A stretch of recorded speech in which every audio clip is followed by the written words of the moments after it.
So today is a very rough and ready video. I'm going to walk you through how to take off the tank on the CB125F without actually taking the tank off.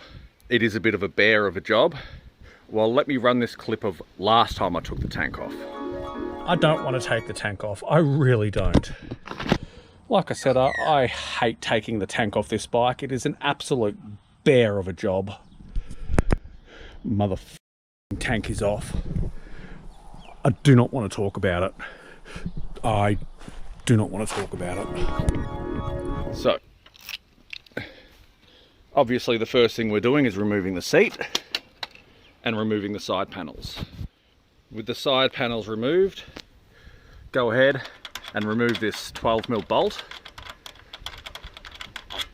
What we're going to do is lift the tank up, thread the bolt in 1 or 2 turns, and then rest the tank on top of the bolt, just like so.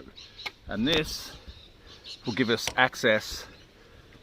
There's a couple of hoses which, by the feel of that, one has come unplugged on my bike, which would explain the petrol smell I've been experiencing. I'm not sure if I can get in there to show you. I'm not taking the tank off, but you do generally have access to feel for these hoses.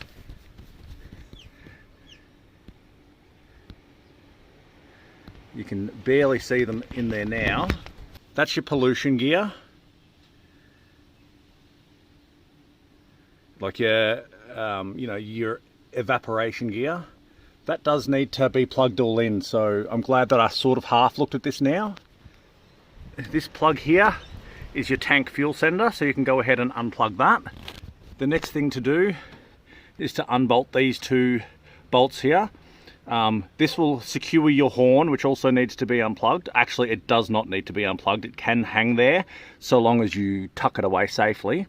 Remove these 2 bolts because they secure this bar that tucks into the inside of these panels here. So once you've unbolted that, that should just slip out to the rear. You do not need to remove any of this. It will come off with the tank. Now, this is the hard part, the messy part. You need to clamp these hoses off. This is your fuel pump.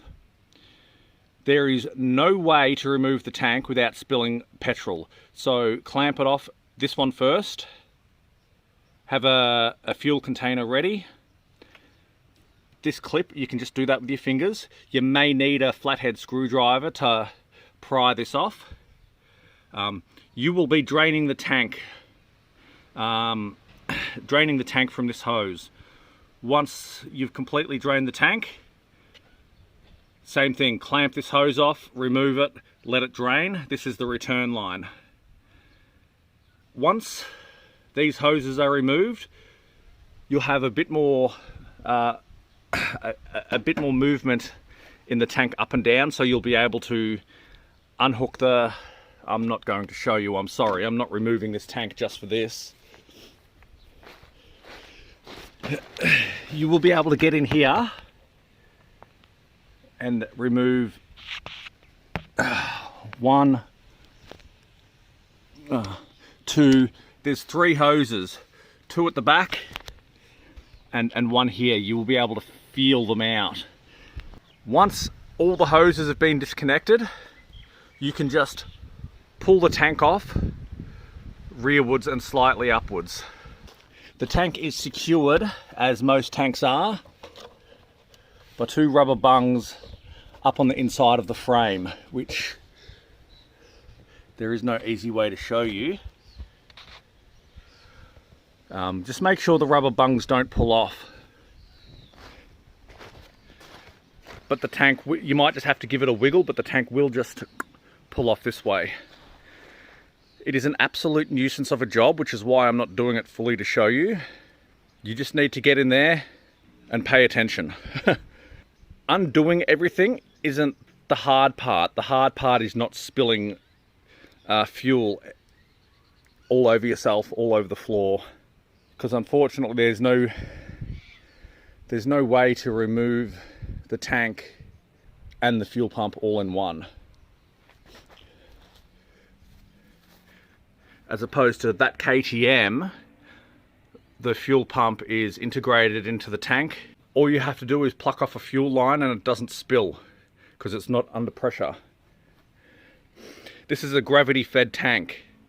It's gravity fed into the fuel pump, which then feeds the injector. Removing the tank on this bike is a pain. I would not recommend doing it unless you absolutely have to.